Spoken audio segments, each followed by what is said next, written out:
Hey guys, this is Cayem Interviews. We are here with Brendan from Counterparts. How you doing today, man? I'm good. I've been better, but I'm great. It's good. I think I'm having fun. It'd be better if I had ice cream, but it's good. It's been better, but it's good. You guys just got back from Europe with Architects, and then you had like a little week and a half, 2-week break, and then you started this tour with Defeater. So, I mean, you guys are working on a new record. How stressful is that when you've got so much shit going on right now? Honestly, like it's not that bad. Like we find a way to when we're on tour, like Jesse always finds a way to write a lot of the music, and pretty much from when I wake up until we play, it's downtime, and then we play for like half an hour, and then from when we're done playing until I go to bed, it's more downtime. You know what I mean? So like in terms of writing lyrics and everything like that, it's like I find we just find it's easy to sort of like in the downtime on tour, because there's so much of it. It's easy to sort of be creative and plan things, and just think of ideas and bounce back and forth between managers and labels and booking agents and just all that stuff. So I think it's a little bit easier because you're kind of like looking for a way to pass time, as opposed to when I'm at home, I'm just like, I want to sleep and I don't want to get out of bed. That's it. I could care less if I'm in a band anymore. I want to hang out with my dog. So yeah, when you're on tour, you definitely find. I would say it's a little stressful. Like for example, like tonight, we're not getting shit done at a Chain Reaction show. Like we're hanging out with all of our friends and anyone that has anything to do with our label or our managers are here. All of our homies from the LA area are around. For a show like tonight, we're not doing shit. It's completely unproductive. But when we play somewhere where it's a little more low key, we do get a lot done on tour, which is surprising. I mean, look at us, but we do our own thing. Yeah. So for your part, lyrics, I mean, how much in advance have you written these lyrics that are going to be on this upcoming album? I mean, are they from any of them from 2 years ago or a year ago or? Nah, when. We recorded, the record is done and it's recorded, and before we went into the studio, I had only a couple songs written, and then we got in the studio, and for lack of a better way of describing it, my life went to shit and fell apart, and so I guess the pressure of just being like I said, about being on tour or I wrote the first couple songs on tour because what else would I be doing, right? But then, when we got to the studio, and I only I would wake up at 11, and then I would be on my computer writing lyrics until I go to bed at 2 a.m. And from that, I think that helps, obviously, when you're sort of in a room and it's I'm not at home and my friends aren't around, I'm in a studio in Belleville, New Jersey, and I leave the building to go get dinner, and then I come back.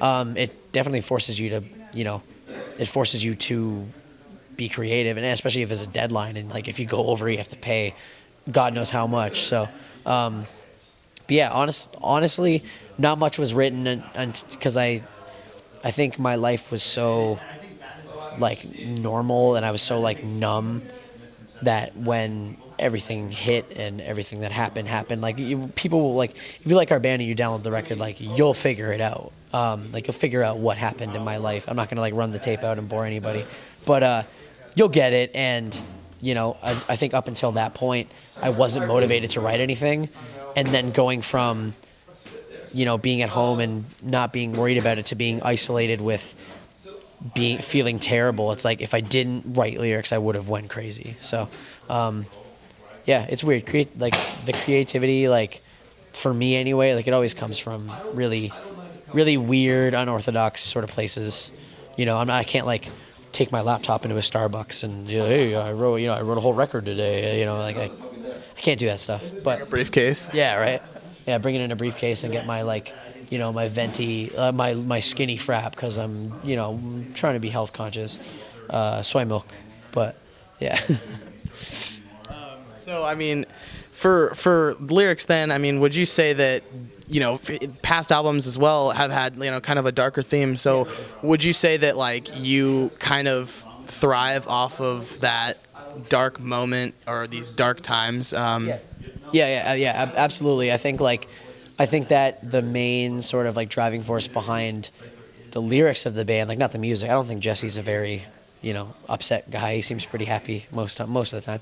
But for me, like this is literally my only way of coping with the shit that happens to me on a daily basis. So because of that, a lot of the lyrics are from a very dark place, and I wasn't planning on writing about what I ended up writing the whole record about, but things just happened, and my life took a turn for worse, I guess you could say. And because of that, I went from having no material to being like, what the hell am I going to write this record about, to being like, oh, I know exactly what I'm going to write this record about, and here's 11 songs about it. You know what I mean? But yeah, I think it's weird because it is like oddly therapeutic to me to be able to like channel that like terrible shit that happens and just turn it into like these lyrics that I'm proud of. You know what I mean? Like when I read them back, I'm just like, I know exactly what I was feeling when I wrote that, and I'm glad I had an outlet, because if I didn't, I probably would have shot myself or something. But hey, whatever. So, I mean, you guys recently been teasing some stuff on Instagram for a music video, and you guys are playing a song off the new record live on this tour. So, is that the same song? And can you tell us? No, not the same song. That's the song we did a video for is a song called Collapse from the new record, and the one that we've been playing live is a song called Burn. We did a video for Burn as well, but that's more of just like the live, like similar to the Disconnect video, just a live like. Us goofing off and, messing around, sort of like just a live like tour video that was filmed by our friend Josh, who was out with the band Architects on that European tour. We started playing that song on the tour, and we were just like, hey, you want to just like film us for 3 minutes a night? I think it could be cool. And that'll be the first song that will come out. I honestly don't know when when the video that we shot with Max Moore is going to come out. I mean, that's completely up to, new label and everything, but yeah, different, like I said, sorry to go off on a tangent there, but yeah, different songs, but you'll hear Burn first, if that makes sense, I think, unless like you just don't listen to the band until the Max Moore video comes out, which I won't blame you, because it's probably gonna look really nice. The Burn one's nice too, but the other one has flowers, so it's worth a lot of money, because flowers are expensive.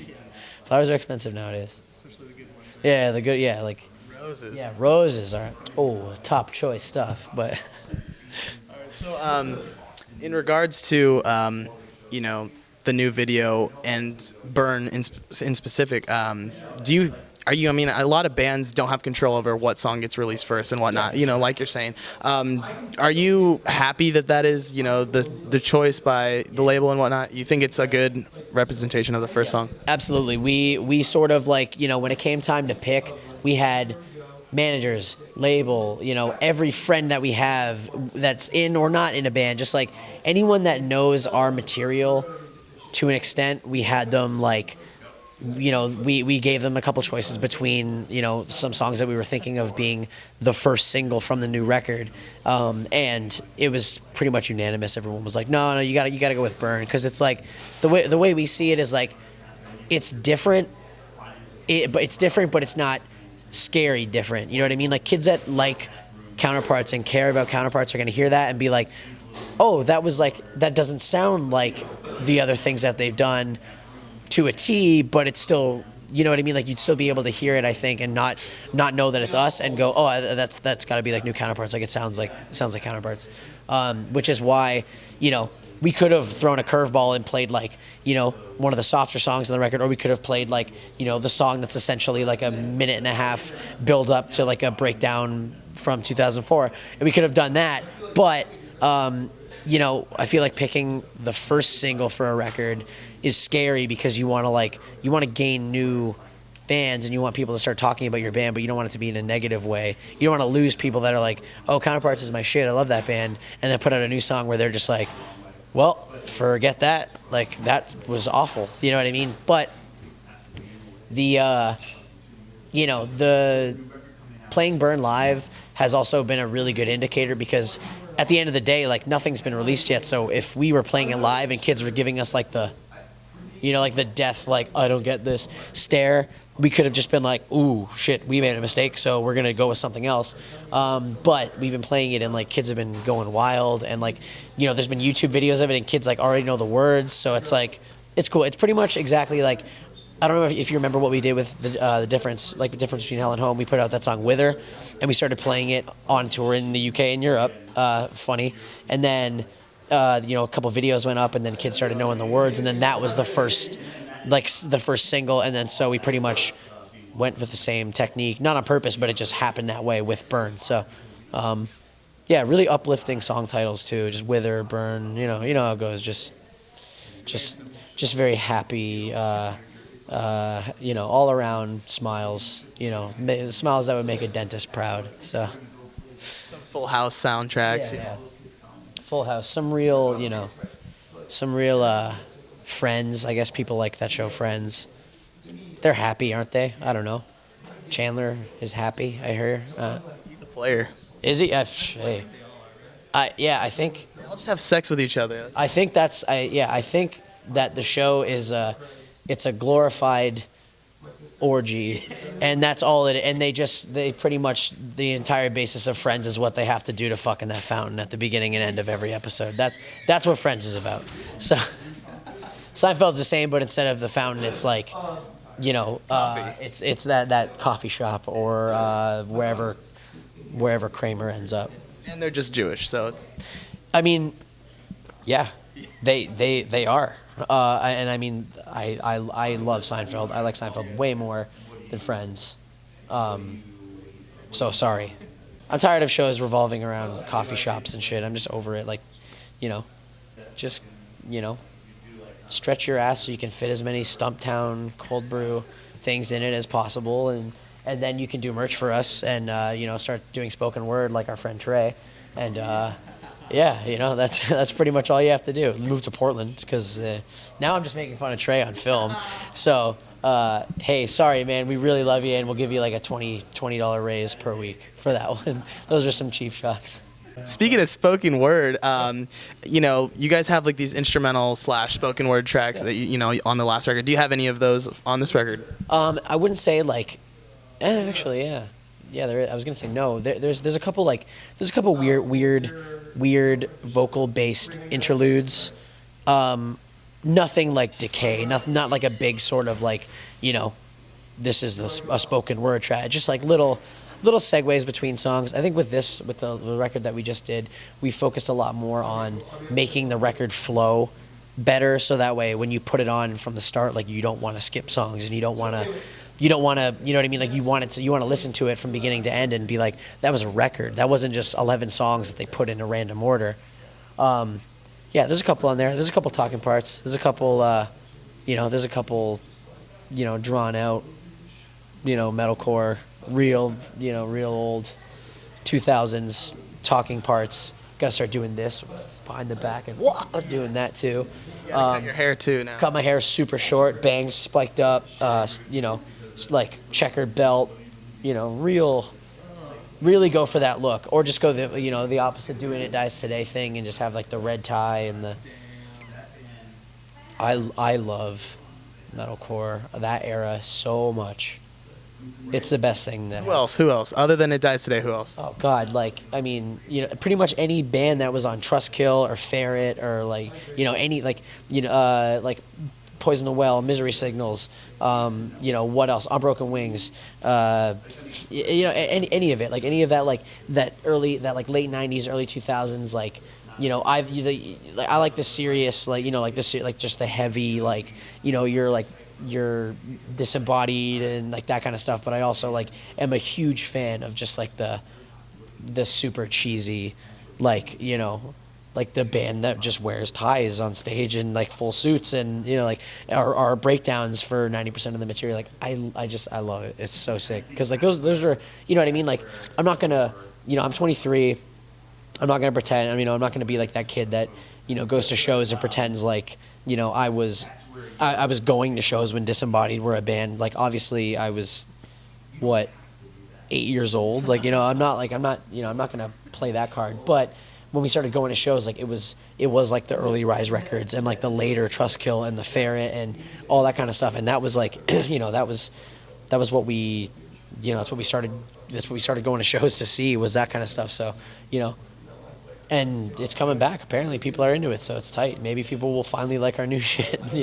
Maybe it'll be cool to like us, after 7 years. Arena shows now for you guys. Yeah. Oh God. Yeah. Put us in a, get us on a, full on arena shows. Xbox room. Yeah. I don't even know what that is. I saw a picture of Bring Me the Horizon. They had their own Xbox room. It was just like huge flat screen TVs. Yeah, I mean, that's fucking sick. The fact that, and that's a perfect example of a band that just like knows how to just be cool and like do cool shit. You know what I mean? Like they started off and they were doing like the whole death metal thing, and now they're like completely different.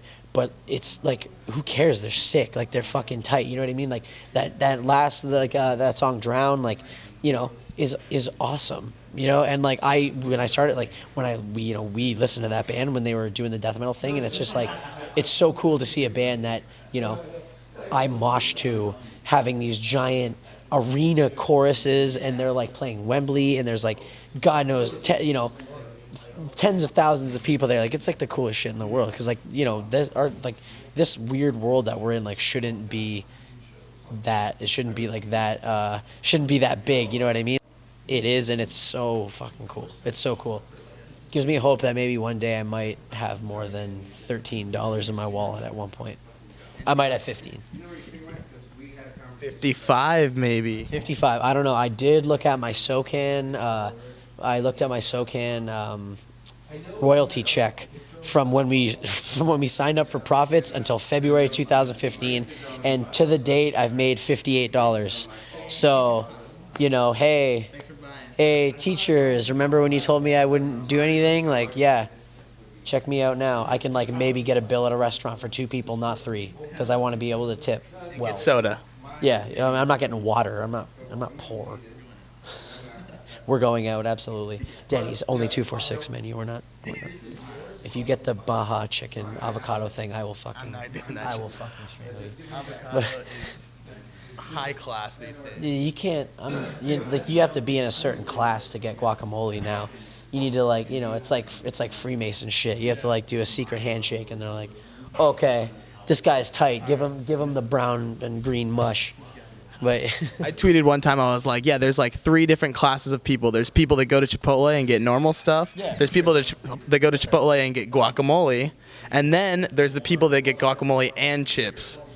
And then I think a whole other class is the people that go and they get margaritas made with Patron in it for $9 from Chipotle. I don't know what the hell that is.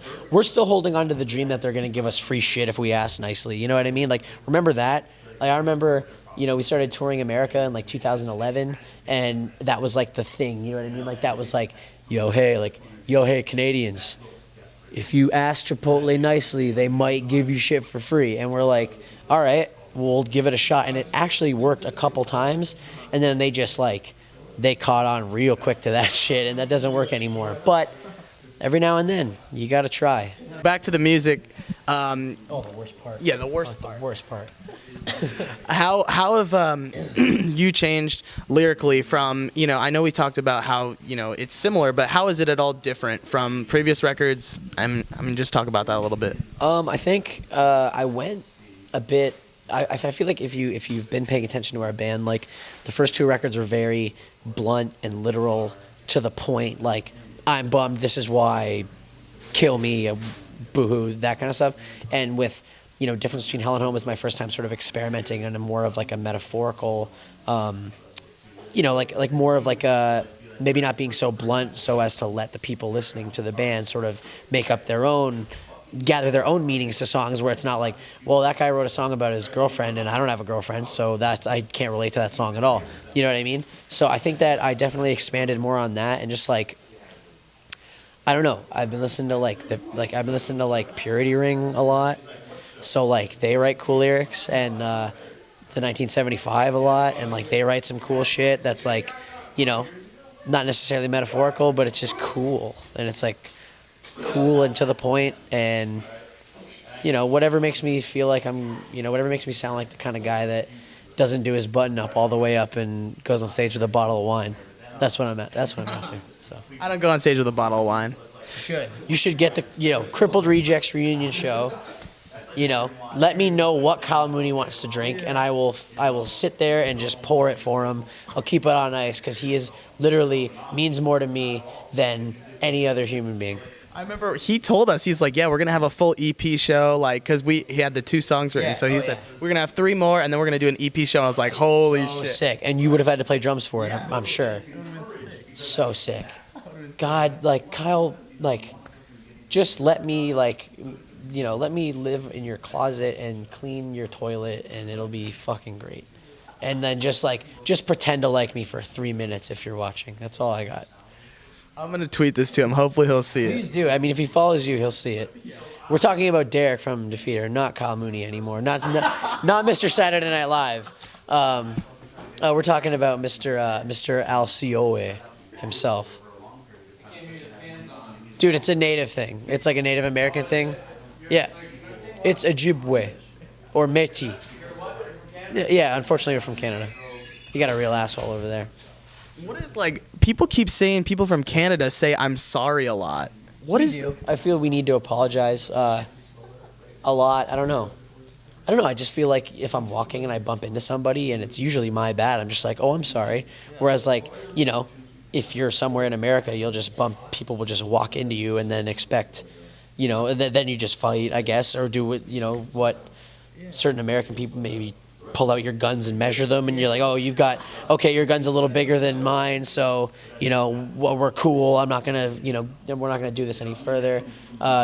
You pull out your medical bills, and you're like, well, okay, well, I'm an American, and it cost me $20,000 for my broken finger, and the Canadian, it cost him, the ambulance ride to the $8 cab to get to McMaster Hospital in Hamilton, and then you just go your separate ways or whatever, but.